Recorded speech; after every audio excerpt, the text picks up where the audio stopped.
The Ravens earlier today, prior to the 2024 NFL trade deadline, picked up Tre'Davious White. The Rams sent their 29-year-old corner and a 2027 seventh rounder to the Ravens in exchange for a 2026 seventh rounder. Tre'Davious is a longtime Buffalo Bill. He's been a healthy scratch over the last month after requesting a trade out of Los Angeles. He is 13 months removed from an Achilles tear, and in November of 2021, he tore his ACL. The numbers over those 4 games for the Rams are not pretty. He played 133 coverage snaps in the beginning of the year. He was targeted 13 times. He gave up 9 catches for 151 yards and 4 touchdowns. He had 2 PBUs, no picks, 2 run stops, and no missed tackles. You hope that he'll be rejuvenated and give this Ravens secondary a shot in the arm. It's certainly not guaranteed in the slightest. There are things to like about him. Louis Riddick, former NFL player, ESPN analyst, hit on some of those, but I thought Dan Orlovsky hit on the most important piece to this puzzle, which was not filled. There is a void that remains unfilled in Baltimore after the trade deadline has passed. And I thought Dan Orlovsky, in the moment that this came to fruition, did a good job of hitting on that on NFL Live. Has breaking news. Go ahead, Adam. We have Tre'Davious White, the Rams cornerback, being traded to the Baltimore Ravens. It'll be Tre'Davious White and a 2027 seventh-round pick going to Baltimore for a 2026 seventh-round pick. So that tells you that Baltimore wanted to get him in, didn't have to give up much compensation. The Rams were happy to move on, and they get back a former Pro Bowl cornerback basically for free. Yeah. Nice move. Are they trading for a pass rusher? Yeah. That's all I care about with Baltimore right now. Are they in the conversation for pass rushers or pass rusher or at all? Not right now. We got That's their issue. 39 minutes left. Listen, coverage is fine, but they got to get to the quarterback way more than they have. Yeah. Go ahead, Lou. Look, Tre'Davious is one of those dudes. Think about where he was trained, okay? He was trained up in Buffalo by Sean McDermott. He's very, very adept at split safety quarters, half field coverages. He's a guy who can play a lot of two-man because he's real smart. Tre'Davious is one of the smartest corners in the NFL. He just got bit by the injury bug. Yeah. Tre'Davious wasn't the fastest guy when he came into the league. Then he has a major injury. So now you have to protect him a little bit. He isn't that island corner anymore. But I hate to use this word, but this is really like a testament to him. He's a great system fit in Baltimore, and he's a culture fit in Baltimore. How many times has John Harbaugh talked about, look, the most important thing that we have down here is culture? This isn't just about fantasy football, like as far as like moving guys around here. Right. I think in Baltimore, it's important you're the right person to come there in particular, especially how like all the strong personalities in that locker room. Trey White is one of the most professional dudes in the NFL, period. He's one of my favorite people. Wow. And I think it's a great move for them. And I'm not disputing any of that. He's not an island corner anymore, certainly sticks out. And of course not. This is a low-risk, medium to high-level reward type of move that Eric DeCosta and the Ravens front office just made. Similar to one they made last week, bringing in Deontay Johnson for pennies. Okay, here's why he's no longer an island corner anymore. Like I mentioned, he's just 13 months removed from an Achilles tear. Here's a photo from last year in early October. Okay, that forced him to be sidelined for the rest of the year. The injury history has not been kind to him either. If you go back to November of 2021, he suffered an ACL tear on Thanksgiving Day in a game against the Saints. So there's a reason why he's slowed down. There's a reason why he's no longer that guy that Lewis was once mentioning, was referring to. Can he be a fraction of that for the Ravens? He has a 17.2% career forced incompletion rate. That's the 4th highest rate among corners during that time period. But what have you done for me lately? And again, the numbers that answer that question are not pretty. 4 games for the Rams. Again, he has been a healthy scratch over the last month. Some of that was related to a trade request. Some of that may have been related to poor performance. 133 coverage snaps this year in Los Angeles. He was targeted 13 times. He gave up 9 catches for 151 yards. and 4 touchdowns. That's not great.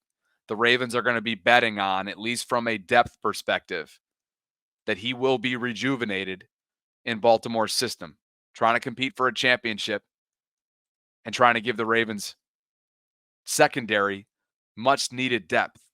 The monetary side of things is something that Brian McFarland, Ravens salary cap analyst, noted on X.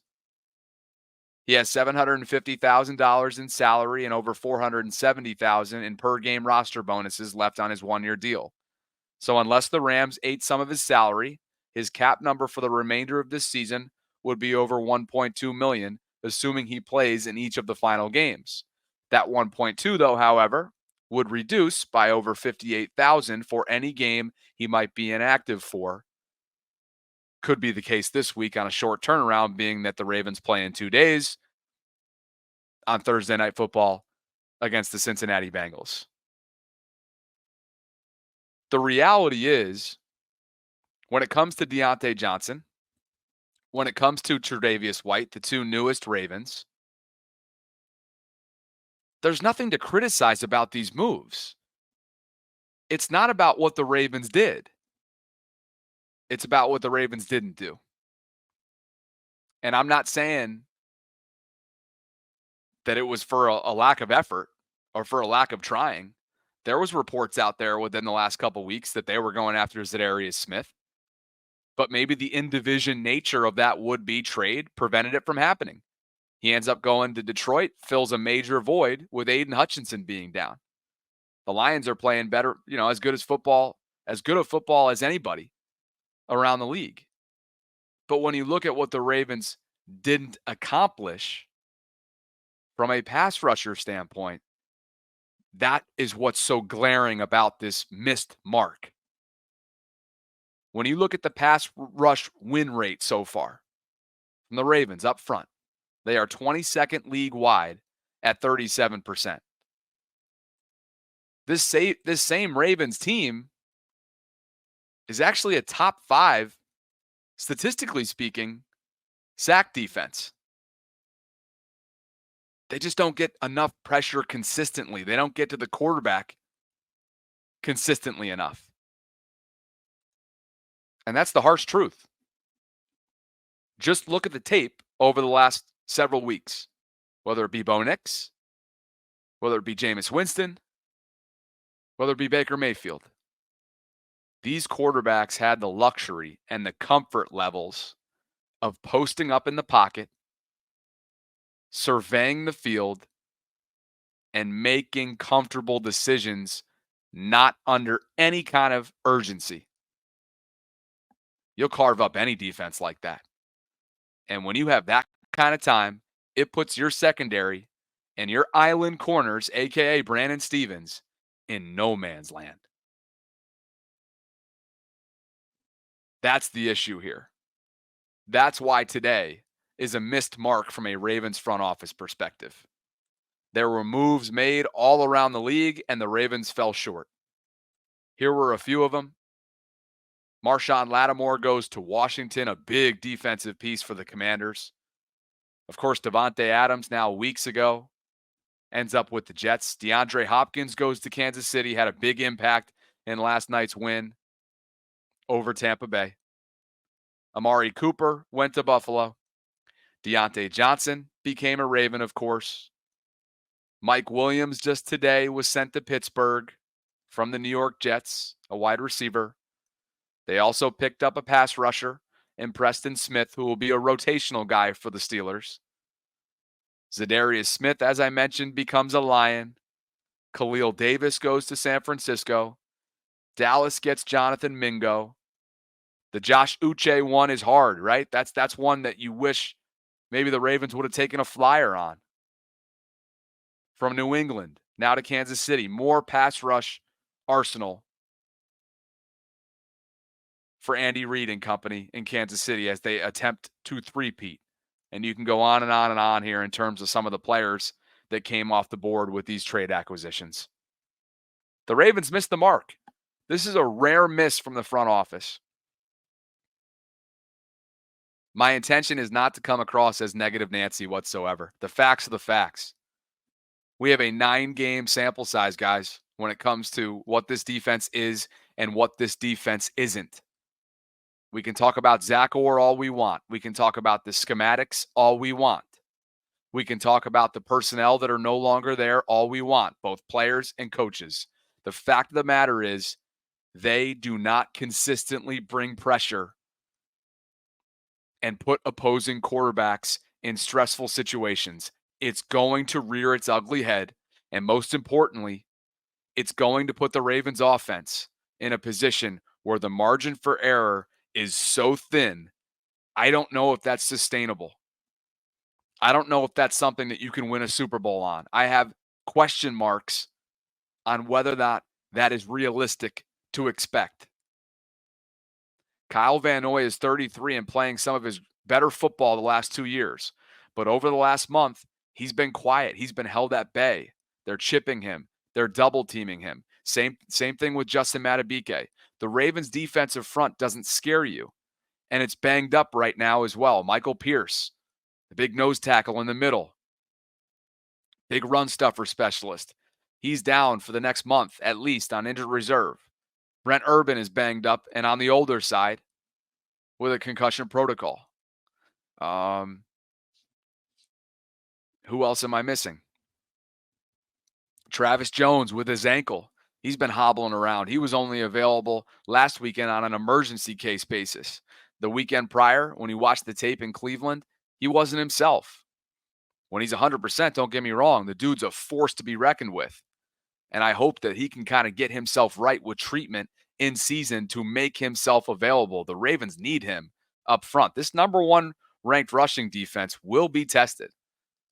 And they are down right now. So much so they had to go and call up Chris Wormley and Josh Tupou from the practice squad to be available for them. And there's a drop-off last weekend. Doesn't show necessarily in the final score, being that they just trounced the Broncos, led by MV3 and the King. But again, my biggest concern coming off this deadline is, do the Ravens have what it takes defensively on a day potentially in January where the Ravens offense doesn't put up 30 in its sleep? Do they have the defense to go win them a ball game? And that, to me right now, is a big question mark. Moneybag's been holding. We'll open up the guest lines a bit. Appreciate you guys for being with me here tonight. Coming up on hour 2 of this show. I had no plans of doing this, but here we are. What's going on, dude? Welcome in. Hey, what's up, Bobby? How you? I'm good. I just want to touch on what Taz said earlier when I was in the chat listening in. My man went off earlier. It it really is the interior. It's not the edge. It's the interior. And I'm gonna go even more in depth. When you watch the game against Baker Mayfield, Mahomes, Joe Burrow, Josh Allen, the edges are getting home. It's when the quarterback steps up in the pocket, it's soft. There's nothing there pushing him back. And that's where the problem is. As far as Tre'Davious White, I feel like he I don't think he can. I don't have much faith in him. I want him to. We're hoping that he's going to be some form of what he used to be a year or two ago, maybe. And then, somebody's upset back there. yeah, she's slipped. And then we have, oh man, gosh, Brandon Stevens, man, he's on the other side. He's getting cooked. But again, I know you pointed out earlier that he's getting these tough assignments, but at the same time, you've put yourself on this high horse last year with your play, you know, and now they're expecting, the front office, they're expecting you to continue to push that ceiling up, and so far he just hasn't. I I'm a diehard Ravens fan. Been a Ravens fan since I was about 3 or 4 years old. But this year, I don't. Defense wins championships. Defense, and that is a staple that's going to forever be cemented in this league. What But see, what that's what I off? was just trying to get at, right? Like, come January, if this number one offense has an average day or an off day, God forbid, or just a pedestrian like day and doesn't put up 30 in its sleep, is the other side of the ball going to be able to hold serve? And through 9-game sample sizes, the answer to that is no. And the big sample size we got of that was last week against the Browns. The Exactly. defense, that was our prime example of, can our defense go out there and finish this game? What are your No. thoughts on this from Kyle? Kyle Van Noy, just within the last hour, tweeted out that folks are not watching the games, and it shows. Mob on Thursday and Saturday night this week. We have since deciphered that, or at least there's a collective agreement, I think, within the chat that mob just means come on out to the bank on Thursday. And then I believe BYU plays on Saturday. So assuming that we're deciphering that correctly, and you're of the belief that it is more about the interior defensive line than it is Right. the exterior, meaning the edge where Kyle would be. I wonder if this, I mean, he's clearly, KVN would never do this, but you just kind of wonder, by him saying folks aren't watching the games, everybody's talking about the edge presence or lack thereof right now. Could he potentially be referring to, hey guys, we don't have an issue on the outside. We have an issue on the inside. Again, KVN is the consummate professional. I don't believe that that's what he's saying whatsoever. But you just wonder, in the back of his mind, is he thinking that?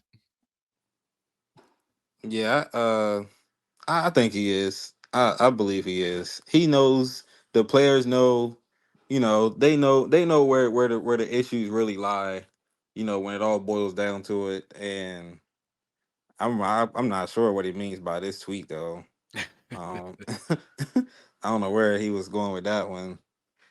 He would But never, let me just be clear. He would never obviously call out teammates. He builds everybody up. He's a 2-time champion. He's a veteran presence in this locker room. But clearly, to your point, which I think is a wise one, and some of this is related to the injuries right now. It's just there's a few guys that are aging in the interior part of that defensive line.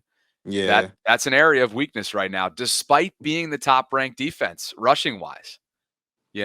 So from a and push and pressure standpoint, right? You can be good against the run and be getting very little pressure at the same time. right. So let's make sure we differentiate the two. And I know you got some more guys that want to get on, so I just want to make one more point. Where's the there's who's the voice in this locker room? Well, Who they got voices. I mean, like, who's that? Look, this is it. We can't, that who's drawing the line in the sand is what I mean. Who's in that locker room drawing the line in the sand and says, this is it. We're not doing this no more. Like, the I played football all my life. The only way that guys really reach their full potential, you gotta be called out. My teammates have to call you out. Hey man, we need you. I think quickly in year 3, Kyle Hamilton does that, but he doesn't do it through the media. He Yeah, did a little bit of it he did a little bit of it within the last few days during his availability, making it really clear. First of all, I love how he and Marlon were like, look, we didn't feel like we should have won that game the first time around against Cincinnati. Love the fact that they said that. They got lucky on the road in Cincinnati a few weeks back. And they've also made no excuses, those two guys. And the way that Marlon came out and not only backed Zach Orr, whether you like that or not, the way that he's held this defense accountable from an execution or lack thereof standpoint, and himself, even though he's having a back to a Pro Bowl caliber kind of Marlon Humphrey that we're used to kind of season, that tells me that they do have voices in that locker room. They do have the tone setter in Roquan. They do have one of the longest tenured Ravens in Marlon Humphrey, right? They do have a young and up-and-coming potential future defensive player of the year who's selfless, humble, and a unicorn in Kyle Hamilton, right? They do have a two-time championship pedigree edge rusher in Kyle Van Noy, who is on the back nine of his career, but is still having an impact, right? They do have those voices on the defensive side of the ball. But I get it. It's fair to question it because of the fact that there really hasn't been incremental improvement. You can call Sunday against the Broncos incremental improvement, but it's still 300 plus yards allowed. So how far can we really get there? That would be my thought on that.